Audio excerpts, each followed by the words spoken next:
নিজৰ জন্মস্থান বাথাবাৰী গাঁৱত ভোটাধিকাৰ সাব্যস্ত কৰিবলৈ আহিছোঁ মোৰ সপৰিয়ালে। আমাৰ UPPLৰ কেণ্ডিডেট জয়ন্ত বসুমতাৰী ট্ৰেক্টৰ ছবিত ভোট দিয়াৰ পিছত মানে এনেকুৱা খুব এটা আনন্দ লাগিছে যে এইবাৰ যিটো নিৰ্বাচন আমি খুব মানে এটা সুন্দৰ পৰিৱেশত নিৰ্বাচন এটা পাইছোঁ। ইয়াত হিংসা নাই আৰু প্ৰতিদ্বন্দ্বী দল বিৰোধী দল বা শাসকীয় দল তাত এটা বাকবিতণ্ডা বা এটা লজিকেল আৰ্গুমেণ্টটো চলি গৈছে, কিন্তু আমাৰ মাজত সেই শত্ৰুতা নাই। আগত যিটো 17 বছৰ বা 20 বছৰ যিটো দেখিবলৈ পাইছিলোঁ, তো সেইটো যদি হয় তেতিয়া সুন্দৰ যিটো BTR বা বড়োলেণ্ড নিৰ্মাণ সেইটো সম্ভৱ হৈ যাব। আজি জয়ন্ত বসুমতাৰী জিকি যাব, কাৰণ আমি ডাঙৰ শক্তি এটা আছে আমাৰ লগত NDA হিচাপে, আৰু গোটেই ভাৰতবৰ্ষত আজি নৰেন্দ্ৰ মোদীৰে এটা ঢৌ আৰু NDAৰ এটা ঢৌ।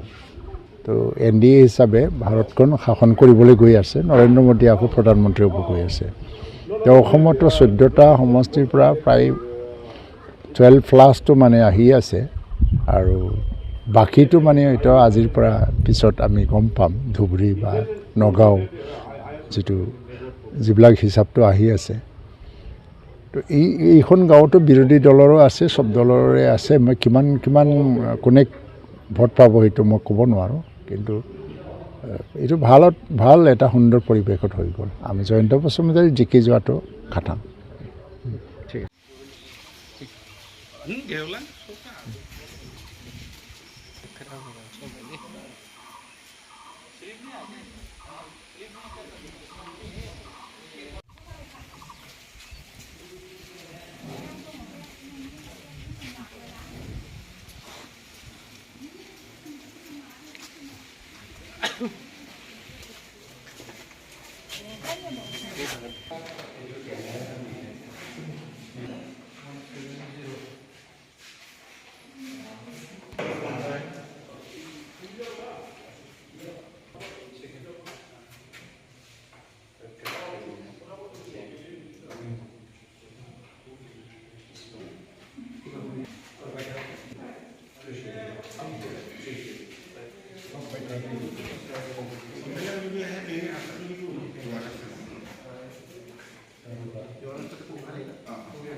라드 니 병능리 시원 개발 좀 라리